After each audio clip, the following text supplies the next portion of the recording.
Vamos a enlazarnos con José Luis Pérez Guadalupe, ministro del Interior, para poder hablar de todos estos temas. Le doy la bienvenida. Buenas tardes. Buenos días, Fátima, a tus órdenes. A ver, tenemos que hablar con pinzas de todo el tema en cuestión al trámite, porque es muy probable que si alguna situación nos saltamos, pues en unos meses, quizá días o años, salga alguien a decir que se vulneraron sus derechos humanos o los de la familia o los de los deudos de Abimael Guzmán. Es una realidad porque lo hemos visto después de que finalmente fue capturado. En base a ello, ¿cuál es el trámite que se está siguiendo o se debe seguir tras la muerte de ese sanguinario terrorista? Fátima, quizás sobre tu pregunta aclarar, no voy a hablar durante el gobierno de Fujimori, pero los últimos 20 años en democracia se ha respetado escrupulosamente los derechos humanos de todos los terroristas encarcelados. Tanto así que Abimael Guzmán ha tenido más atención médica que cualquier peruano, ¿me entiendes?, durante la pandemia. Así que, por favor, nadie podría quejarse de su violación de derechos humanos. Y es más, a gente que no respetó jamás los derechos humanos de los peruanos, pero ahí viene la supremacía moral del Estado y de la democracia. Entonces, creo que no hay que dejar que nos amilanen, porque si derechos humanos... No, señor, se ha cumplido, ha muerto encarcelado, se le ha dado toda la atención médica, fue capturado sin un solo tiro por la Policía Nacional y ha fallecido. O sea, que ningún cuestionamiento... Atendido. En una cama clínica, según dice también el acta de levantamiento del cadáver, en una cama clínica, atendido, seguimiento de la salud. Hace semanas, cuando se detectó que no tenía ganas de comer, no solamente fue uno, fueron de más de 2 instituciones también a tratar de convencerlo que tenía que alimentarse por su salud. Es decir, una preocupación que muchas personas no han tenido, como usted precisa, en la pandemia, pero que incluso antes de la pandemia sabemos de que la salud ha sido muy distante, muy lejana para muchos ciudadanos peruanos, pero hasta eso ha tenido el respeto de sus derechos humanos, cuestión que jamás siquiera estuvo en la reflexión cuando se asesinó a tantas personas, a tantas familias y a comunidades campesinas. Así es, Fátima, muy bien dicho, tú lo has expresado muy bien. Y digamos, yo que estaba en el INPE y en el Ministerio del Interior puedo dar fe de eso, porque lo iba a visitar muchas veces a Abimael, bueno, a Montesinos, y sabes que yo visitaba siempre todas las cárceles. Entonces, me consta a mí, en esa situación en la que estaba, es más, ellos como victimarios jamás le dieron la posibilidad a otros, de acuerdo, que ellos asesinaron, y ni siquiera para darle su cuerpo, no, le quitaban la vida. Son 70.000 muertos que tenemos por culpa de este cabecilla, y a mí me duele que el gobierno actual ve una gran tibieza. O sea, son gobiernos, pero parece que son asintomáticos. Se tiran la pelota, se lavan las manos. Y lo que hay que decir claramente es que ese cuerpo no puede ser entregado, ¿okay?, para que se haga una romería, para que se haga un mausoleo, y sobre todo para victimizar y revictimizar nuevamente a las víctimas del terrorismo. Sería una gran pérdida que como Estado peruano, y cuando me digo Estado me refiero a todo, Poder Judicial, Legislativo, Ejecutivo, Fiscalía, todo tiene que ser un mensaje claro frente al terrorismo. Hay una norma, ciertamente, que hay que entregarle el cuerpo a los familiares, pero ¿a qué familiares? ¿A una terrorista que está condenada? Bueno, que lo pida, está muy bien. Pero también tenemos el derecho de las víctimas de no ser victimizadas nuevamente. Entonces yo creo que ahí la Fiscalía tiene una gran oportunidad de dar una lección a todos los peruanos y sobre todo a los que quieren irrumpir y violar a esta democracia en la que tenemos, por más endeble que sea, de decirles: no, señor, los derechos humanos son para todos por igual. Se respetaron los derechos humanos de Abimael en la cárcel, y ahora, por favor, que no ofendan a los peruanos entregando su cuerpo para que hagan alegoría de un héroe que ha muerto en prisión. Por favor, ahí sí, discúlpame, pero en memoria de los 70.000 muertos del Perú, en memoria de tantos que yo también conocí, policías que tuvieron discapacidades físicas y de las Fuerzas Armadas, por favor, respeten la memoria y el dolor de ellos y de sus familiares. Que no se les ocurra, les solicito al Ministerio Público entregarle el cuerpo a Abimael. Y sobre eso le quiero preguntar, decíamos al inicio de esta entrevista, el paso a paso, si es pertinente, porque lamentablemente en esos últimos años, en esos casi 30 años, no se ha previsto una normatividad exclusiva para situaciones como estas. Es lo que usted y otros especialistas han resaltado tristemente, pero ¿qué es lo que, digamos, manda en el trámite? Escuchaba también a Marisol Perestello decir que hay unas 36 horas que le corresponde al Ministerio Público. ¿Podría adentrarse más a los detalles, por favor, de cuál es el trámite correspondiente? A ver, en este momento ya el cadáver está fuera de la vigencia o mandato del INPE, de la Marina o del Ministerio de Justicia. En este momento está en manos de la Fiscalía de la Nación. Hay unas 36 horas que cuando entra a la morgue, un familiar directo puede ir a reclamar el cuerpo. Ya pasaron esas 36 horas, o sea que el Ministerio Público tendría que tomar la decisión. Pero dentro de esa decisión quiero hacer dos observaciones. Que asuma también no solamente la ley al pie de la letra, sino cuál es el espíritu de la ley. Que asuma una visión victimológica. Frente a un derecho que tiene un familiar de un interno de recibir el cuerpo, también está el derecho de 70.000 familias víctimas directas del terrorismo de no ser revictimizadas. Entonces tiene que hacer una ponderación de derechos, por un lado. Por otro lado, el Poder Ejecutivo, y hay muchos abogados que han dado diferentes posibilidades que ha podido actuar el Ejecutivo para que no se entregue el cuerpo de Abimael Guzmán. Es decir, el Ejecutivo se lava las manos, se echa grasa, como se dice criollamente, y no eso que lo vea el Ministerio Público. Tiene que haber una respuesta como Estado. ¿Okay? Eso parece que no entienden los del Ejecutivo. Tiene que haber una respuesta también política. El hecho de que se creara la base naval, la cárcel, el CEREC de la base naval, fue una respuesta política. El hecho que se creara también en su momento una cárcel para una sola persona, como fue Fujimori, también fue una decisión política. ¿Por qué no vas a tomar una decisión política en bien de todos los peruanos? La ley está para beneficio de las grandes mayorías y el respeto de las minorías. Pero la ley tiene que entenderse bajo un espíritu que se llama el espíritu de la ley. ¿Cuál fue el sentido de la ley? Y en este caso prima el derecho de las víctimas frente a un derecho de un victimario, el mayor genocida del Perú. Correcto.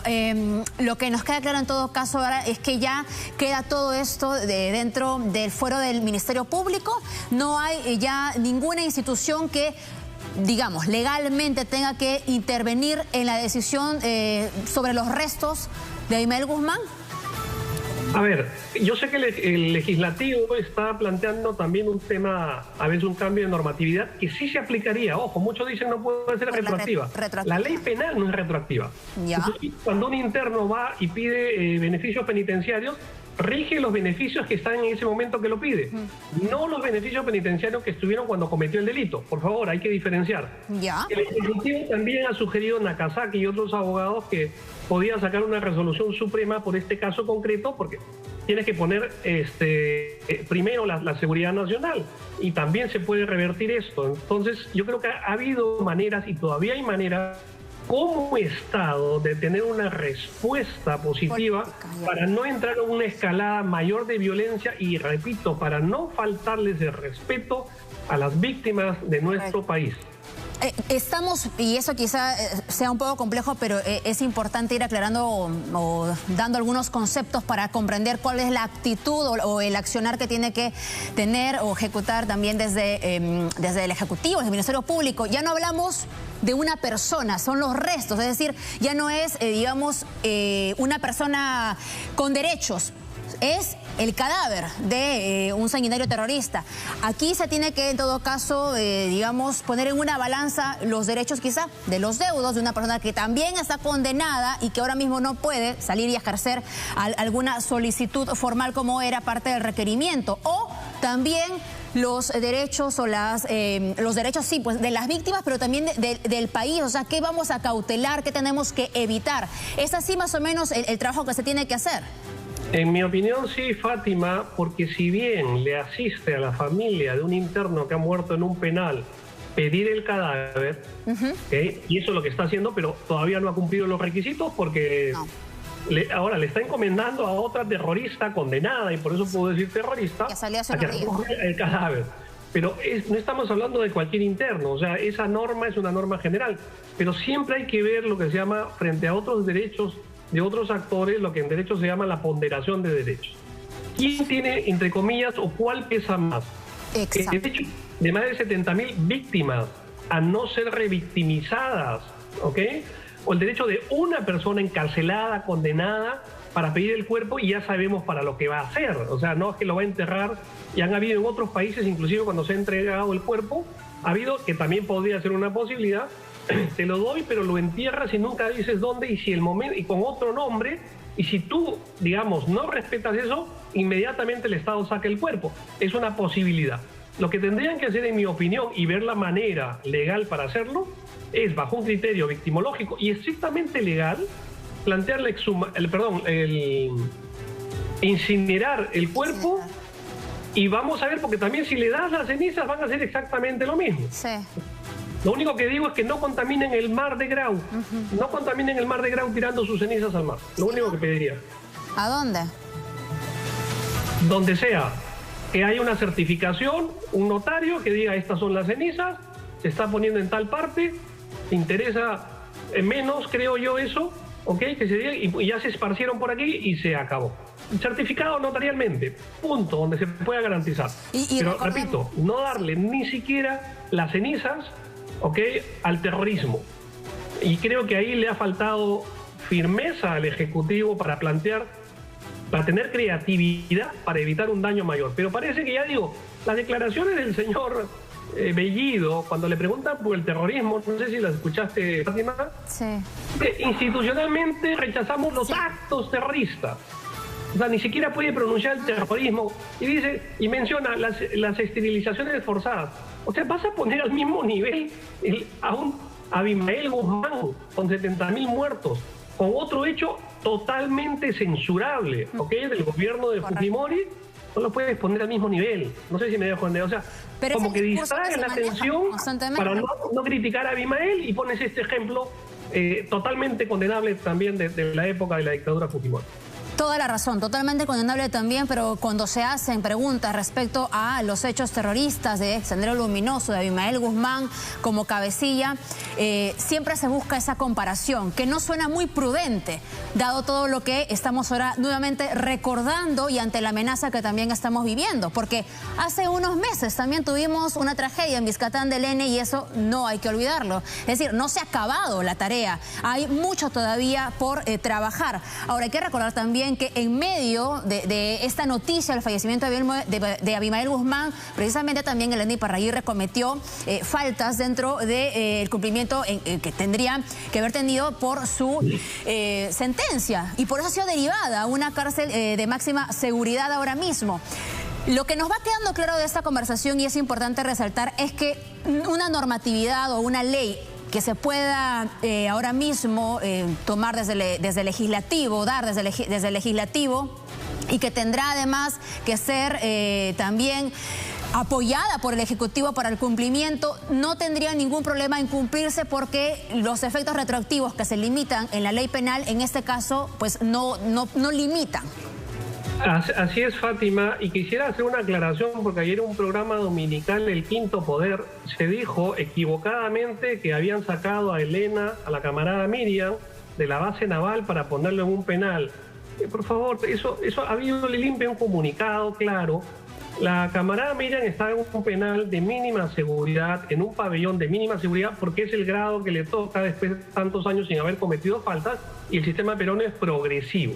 Entonces, ahí ha habido un teléfono que las internas tienen la posibilidad de llamar. Entonces, lo que ahora se ha hecho, y muy bien el INPE, ha sido sancionarla con el mensaje político que ha lanzado la camarada Miriam. Ahora sí está en un penal de régimen cerrado especial, y ahora sí va a tener restricciones de teléfono y de cualquier comunicación similar. Entonces, yo creo que hay que poner los puntos sobre las IES. Como Estado tenemos que actuar adecuadamente, ¿ok? Y si hay algún fallo o algún interno viola una norma, que se aplique la ley. Y la ley tiene que ser igual para todos. Y ahora, Abimael muerto y la camarada Miriam en un penal de máxima seguridad. Yo creo que en ese escenario tenemos que manejarlo, y del lobo un pelo, Fátima. Ni un solo resquicio, ni un solo espacio para que los terroristas aprovechen y hacer más escarnio de lo que han hecho y de las víctimas y burlarse de todos los peruanos con la recuperación del cadáver. Yo creo que ser incinerado, Sí. sus cenizas certificadamente enviadas en cualquier lado y esparcidas para que se vaya como lo que vino, que se lo lleve el viento, nunca olvidarnos de los actos terroristas, pero dar un paso adelante, ¿ok? Y defender nuestra democracia. Habiéndose superado las 36 horas, en todo caso, ya no hay ningún trámite, ningún recurso por el que pudiera algún familiar, amigo, quien se pudiera haber afectado, digamos, para poder iniciar algún trámite para el recojo del cadáver. Y ahora solamente es el Ministerio Público. En 29 años que he estado en prisión, Abimael Guzmán no ha recibido la visita de ningún familiar. No se tiene tampoco la certeza de que tenga un familiar directo. Y si se presenta un pseudo medio hermano, tendría que comprobar efectivamente. Entonces tiene que hacer un trámite para comprobar qué es. O sea, recién ahora te apareces, cuando nunca antes estuviste. Si estuviera. Sí. La única relación familiar directa es con quien se casó ya estando preso, que es la camarada Miriam. Ya digo, también condenada por terrorismo. Y que yo digo, primero están los derechos de las víctimas el derecho de un gran victimario y genocida. Esa es mi opinión. Así es.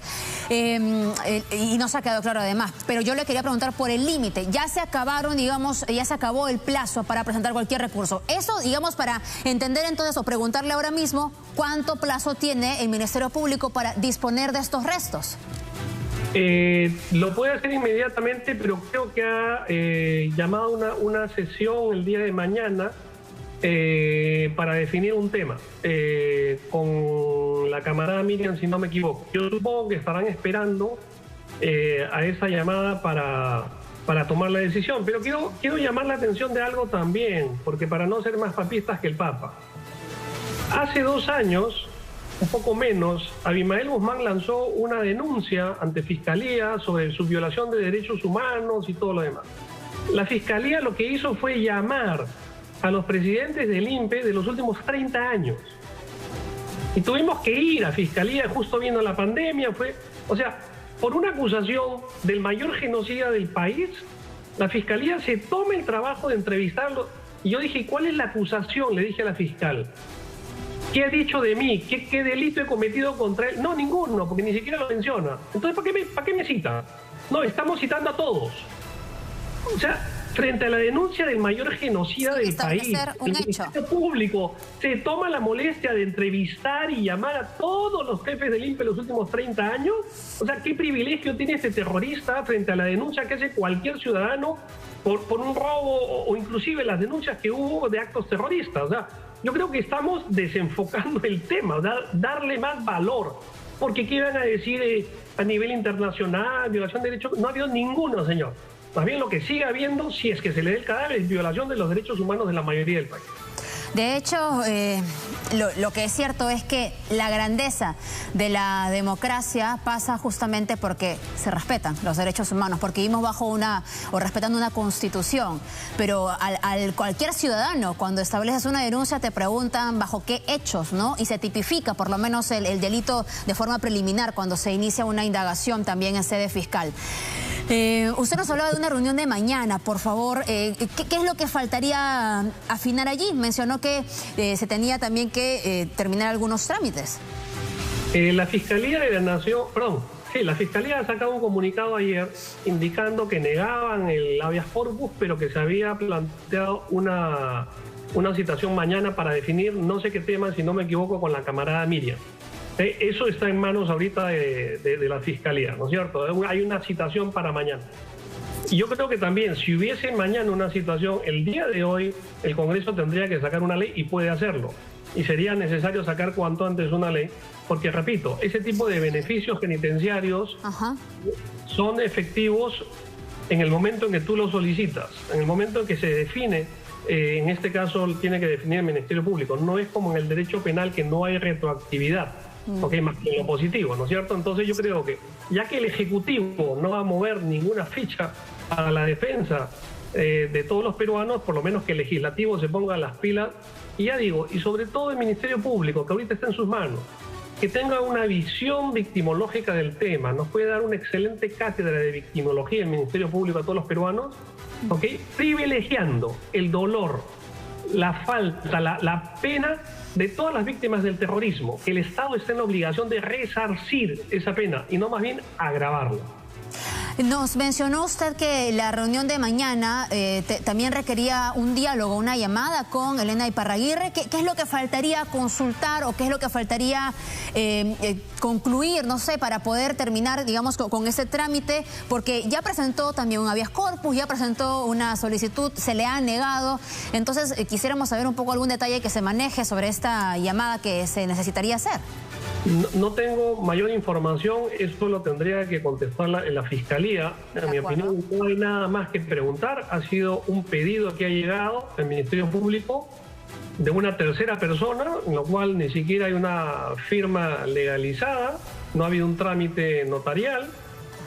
Entonces, pero esta llamada, ¿quién puede evaluar el Ministerio Público? Ni siquiera se ha debido de aceptar esa propuesta. ¿Quién ha requerido que se establezca esta llamada el día de mañana con Elena Iparraguirre? El Ministerio Público ha sacado un comunicado y dice que mañana hay una citación para ver el tema. Entonces hay que poner atención en ese comunicado del Ministerio Público. En su experiencia, ¿estos trámites requieren de comunicaciones adicionales después de todo lo que hemos visto esos días, la presentación de documentos, habeas corpus? Por eso digo, cuando un preso común hace un pedido o cuando un ciudadano común hace una denuncia, ¿entiendes? No la hacen efectivamente en el momento, ni mucho menos. Cuando este genocida lo hace, ahí sí se toman todas las precauciones, como lo que he mencionado, de que nos tuvieron que llamar frente a una denuncia sin nombre, sin hechos concretos, a los expresidentes del INPE de los últimos 30 años. Creo que estamos equivocando la mirada de quién es el enemigo, ¿no es cierto? Creo que estamos equivocando la mirada de quiénes son las víctimas. Creo que estamos equivocando el sentido de las normas y de la ley y para qué está el Ministerio Público si es que pretende garantizar solamente el derecho de una persona, pero que es el victimario y la esposa del victimario, que también está presa por terrorismo, frente al derecho de todos los peruanos como víctimas. Sí, y nos llama la atención, porque además usted está informándolo, pero hay un tono de crítica en ello, porque entonces estamos tratando evidentemente de dar más de lo que comúnmente se da o lo que reglamentariamente se da, y de hecho que genera preocupación. Ahora, lo cierto es que nosotros, como un Estado de Derecho, seguimos trabajando bajo dominio de la ley, y por eso nos vamos a quedar también con la expectativa de lo que se decide en el Legislativo, y que luego sea también esto avalado por el Ejecutivo, porque entendemos que es el trámite regular, para que en este caso y más adelante se sepa qué hacer cuando fallece un cabecilla terrorista o terroristas también que tienen cadena perpetua u otro tipo de sentencias y que fallecen, digamos, en situación carcelaria. Así es, Fátima. Yo creo que ahora en adelante el Congreso, que no lo hizo los anteriores, también ponerse en esa posibilidad, ¿okay? de qué pasa con los cuerpos de los terroristas fallecidos. Pero el Estado, como te decía al comienzo, Fátima, siempre ha respetado los derechos humanos de los terroristas. O sea, que eso está. Y el Ministerio Público también lo está haciendo. Lo único que digo es que pondere. Si bien tienen derechos, también otras personas, y sobre todo las víctimas, también tienen derechos. Y tienen que hacer una ponderación, una evaluación, lo que se llama una ponderación de derechos. O sea, frente a un derecho hay otro derecho también. Entonces, privilegiar el derecho de las víctimas sobre las del victimario, en mi opinión. Correcto. Muy bien, yo le agradezco por su tiempo, pero sumando, digamos, a la reflexión, ¿cuál es la tarea de aquí para adelante? ¿Qué es lo que se tiene que escuchar digamos, no solamente en el Ejecutivo, también en el Legislativo, tomando en consideración que hay muchos ciudadanos que votan, que realizan trámites ante el Estado, que hacen ciudadanía y que no tienen la menor idea, por ejemplo, de quién ha fallecido el día sábado? Lamentablemente, y eso es un ejercicio de ciudadanía que hemos tenido que hacer todos los peruanos, ¿entiendes? También a nivel educativo, a nivel social, pero a nivel político también cabe una responsabilidad, ¿entiendes? Que no hemos privilegiado la democracia. Entonces tenemos los 5 años anteriores un Congreso fujimorista que ha petardeado por completo el gobierno, y ahora tenemos otro gobierno que está petardeando el Estado de Derecho. O sea, hay que verlo también de manera concatenada. Entonces yo creo que es una responsabilidad de todos en estos últimos años que no hemos lanzado bien el mensaje claro para que no vuelva a suceder lo que sucedió con Sendero Luminoso, ni tampoco con sus herederos ideológicos. Muchas gracias, señor José Luis Pérez Guadalupe, por su tiempo, y desde aquí hacemos un llamado en todo caso a que se nos explique desde el Ministerio Público de qué va la llamada que se realizaría el día de mañana a Elena Iparraguirre, según usted nos ha comentado, señor Pérez Guadalupe, y cuáles son los trámites en todo caso, si esto corresponde a la tramitología para la disposición de los restos de Abimael Guzmán. Nos queda esa duda en el aire. Gracias, muchas gracias. Gracias, Fátima. Buenos días. Precisamente